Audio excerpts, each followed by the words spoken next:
ഒരാളും under estimate ചെയ്യരുത്. ഇന്ന് നിങ്ങൾ ആരെങ്കിലും കരുതിയോ? കേരളത്തിലെ ജനങ്ങൾ വോട്ട് ചെയ്യുമ്പോൾ നമുക്ക് മനസ്സിലാക്കും.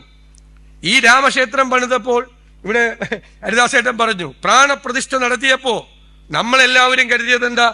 UP-യിലെ ഹിന്ദുക്കൾ മുഴുവൻ ഇവരുണ്ടാക്കി വെച്ച ആ രാമന്റെ പുറകെ പോകുമെന്ന്. നമ്മൾ വളരെ കുറച്ചു പേരെ പറഞ്ഞു. ഞാനൊന്ന് സോഷ്യൽ മീഡിയയിൽ ഒരു കമന്റ് ചെയ്തു, ഹരിദാസേട്ടൻ പറഞ്ഞതുപോലെ എന്റെ രാമൻ ഇപ്പോൾ അയോധ്യയിലല്ല നിൽക്കുന്നത്, ഹേ റാം എന്ന് പറഞ്ഞ് മഹാത്മാഗാന്ധി മരിച്ചു വീണ ബിർള മന്ദിരത്തിന്റെ വാതിൽക്കലാണ് എന്റെ രാമൻ നിൽക്കുന്നതെന്ന് പറഞ്ഞു. UP-യിലെ ജനങ്ങളും പറഞ്ഞത് അതാണ്. നമ്മൾ രാഷ്ട്രീയ നേതാക്കളാണ്, നമ്മൾ രാഷ്ട്രീയ പ്രവർത്തകരാണ്, നമുക്കത് പറയാൻ പറ്റും, നമുക്കത് മനസ്സിലാക്കാൻ പറ്റും. പക്ഷെ ആ പാവങ്ങളെ മതപരമായ കാര്യങ്ങൾ പറഞ്ഞ് ദൈവത്തിന്റെ പേര് പറഞ്ഞ് കബളിപ്പിക്കാൻ ശ്രമിച്ചപ്പോൾ അവരും ഇന്ത്യയിൽ പറഞ്ഞ മറുപടിയാണ്, ഇത് ഞങ്ങളുടെ രാമനല്ല, ഇത് നിങ്ങളുടെ രാഷ്ട്രീയ രാമനാണ്.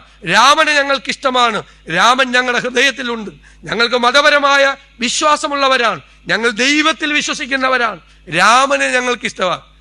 ഇവിടെ ചില ആളുകൾ ഒരിക്കലും അമ്പലത്തിൽ പോകാത്തവർ വരെ അയോധ്യക്ക് ടിക്കറ്റ് എടുത്ത് പോകാൻ പോയവരാ. കേരളത്തിൽ ചിലര് ഇവിടെ അമ്പലത്തിൽ പോവില്ല, എന്നിട്ട് അയോധ്യക്ക് ടിക്കറ്റ് എടുത്ത് അവിടുത്തെ രാമനെ കാണാൻ വേണ്ടി. അവിടുത്തെ ജനങ്ങൾ പറഞ്ഞു, ഇത് ഞങ്ങളുടെയും രാമനല്ല. അതല്ലേ പ്രതീക്ഷ എന്ന് പറയുന്നത്, ഹോപ്പ് എന്ന് പറയുന്നത് അതാ.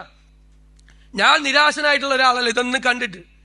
എന്റെ പ്രതീക്ഷ ഈ തെരഞ്ഞെടുപ്പ് നമുക്ക് നൽകിയ ഒരു എനർജി എന്താണ്? സത്യത്തിൽ ആരാ ജയിച്ചത്? നമ്മളാണ് ജയിച്ചത്, നമ്മൾ തന്നെയാണ് ജയിച്ചത്, നമ്മുടെ ആശയമാണ് ജയിച്ചത്. ആ ആശയത്തെ തോപ്പിക്കാൻ ആർക്കും പറ്റില്ല, ഒരു ബുൾഡോസറിനും പറ്റില്ല.